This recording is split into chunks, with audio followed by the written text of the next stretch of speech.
VD. Satheesan ആശംസ നേർന്നിരിക്കുന്നു പ്രധാനമന്ത്രി നരേന്ദ്രമോദി എന്ന ഏറ്റവും പുതിയ വാർത്ത വരുന്നുണ്ട്. ഇപ്പം മന്ത്രിമാർ ഓരോരുത്തരായി ലോക് ഭവനിലേക്ക് എത്തിയിരിക്കുകയാണ്.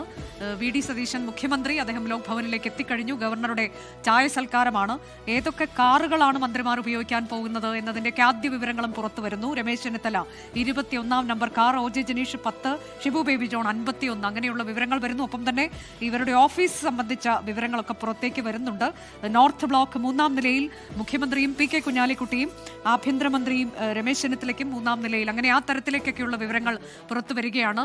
ചായ സൽക്കാരം അല്പസമയത്തിനകം ആരംഭിക്കും. അതിനുശേഷമാണ് നിർണായകമായ മന്ത്രിസഭായോഗം ചേരാനിരിക്കുന്നത്. ഏറ്റവും ആദ്യം നടക്കുന്ന മന്ത്രിസഭായോഗത്തിൽ എന്തൊക്കെ തീരുമാനങ്ങൾ ഉണ്ടാകുമെന്നതറിയാനാണ് കേരളം കാത്തിരിക്കുന്നത്. ജനപ്രിയ പ്രഖ്യാപനങ്ങൾ ഉണ്ടാകുമോ, ഇതിനോടകം തന്നെ നൽകിയ വാഗ്ദാനങ്ങൾ അത് നടപ്പാക്കപ്പെടുമോ എന്നുള്ളതാണ് അറിയാനുള്ളത്. ഏതായാലും ചായ സൽക്കാരത്തിനായി മന്ത്രിമാർ ഓരോരുത്തരായി എത്തിയിരിക്കുന്നു. മുഖ്യമന്ത്രിയും ലോക് ഭവനിൽ എത്തി.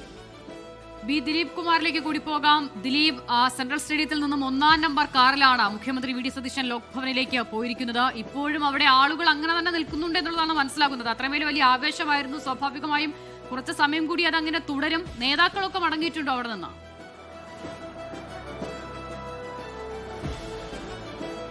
അസ്ത, നേതാക്കളൊക്കെ ഇവിടെ നിന്ന് മടങ്ങി. ഇപ്പോഴും പ്രവർത്തകർ അവർ വേദിയിലേക്ക് തള്ളിക്കയറാൻ ശ്രമിക്കുന്നുണ്ട്. മന്ത്രിമാർ ഒഴിച്ചിട്ട് പോയ ഇരിപ്പിടങ്ങളിലൊക്കെ ഇരുന്ന് ഫോട്ടോ എടുക്കുക, സെൽഫി എടുക്കുക, ഇതിനൊക്കെ വേണ്ടിയാണ്. പക്ഷേ പോലീസ് അവരെ അതിനനുവദിക്കാതെ തന്നെ അവിടെ വലയം തീർത്തിട്ടുണ്ട്.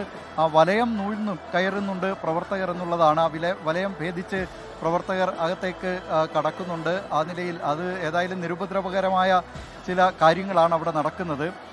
പക്ഷേ ബഹുഭൂരിപക്ഷം പ്രവർത്തകരും ഇപ്പോൾ ഇവിടെ നിന്ന് പിരിഞ്ഞു പോയിരിക്കുകയാണ് സെൻട്രൽ സ്റ്റേഡിയത്തിൽ നിന്ന്. സെൻട്രൽ സ്റ്റേഡിയത്തെ അല്പസമയം മുമ്പ് ആൾക്കടലാക്കിയ ആ ആൾക്കടൽ ഇപ്പോൾ ഒഴിഞ്ഞു പോയിരിക്കുന്നു. ഇനി ഏതാനും പ്രവർത്തകർ ഇവിടെ അവശേഷിക്കുന്നുണ്ട്. മന്ത്രിമാരാകട്ടെ സത്യപ്രതിജ്ഞ ചടങ്ങ് കഴിഞ്ഞ ഉടൻ തന്നെ മുഖ്യമന്ത്രിയുടെ നേതൃത്വത്തിൽ ലോക് ഭവനിലേക്ക് തിരിച്ചു. ഗവർണർ രാജേന്ദ്ര വിശ്വനാഥ് അർലേക്കർ അവിടെ ചായ സൽക്കാരം പുതിയ മന്ത്രിസഭയിലെ അംഗങ്ങൾക്ക് നൽകുന്നുണ്ട്. അത് ഒരു കീഴ്വഴക്കമാണ്. ആ കീഴ്വഴക്കം പാലിക്കുന്നതിന് വേണ്ടിയാണ് മന്ത്രിമാർ അവിടേക്ക് പോയത്. അതിനുശേഷമായിരിക്കും മന്ത്രിസഭാ യോഗം ചേരുക. മന്ത്രിസഭാ യോഗം ഗവർണറുടെ ചായ സൽക്കാരം, അതിന് തൊട്ട് അടുത്ത നിമിഷം നടക്കാനിരിക്കുന്നത് ആദ്യ മന്ത്രിസഭാ യോഗമാണ്. ഇനി നടക്കാനിരിക്കുന്ന ഏറ്റവും പ്രധാനപ്പെട്ട സംഭവ വികാസം എന്നുള്ളത് അത് തന്നെയാണ്. അപ്പോൾ വി.ഡി. സതീശൻ സർക്കാർ അധികാരം ഏറ്റെടുത്തിരിക്കുന്നു. ഏറ്റവും ആദ്യ തീരുമാനങ്ങൾ എന്താകും, അതറിയാനാണ് നമ്മൾ കാത്തിരിക്കുന്നത്.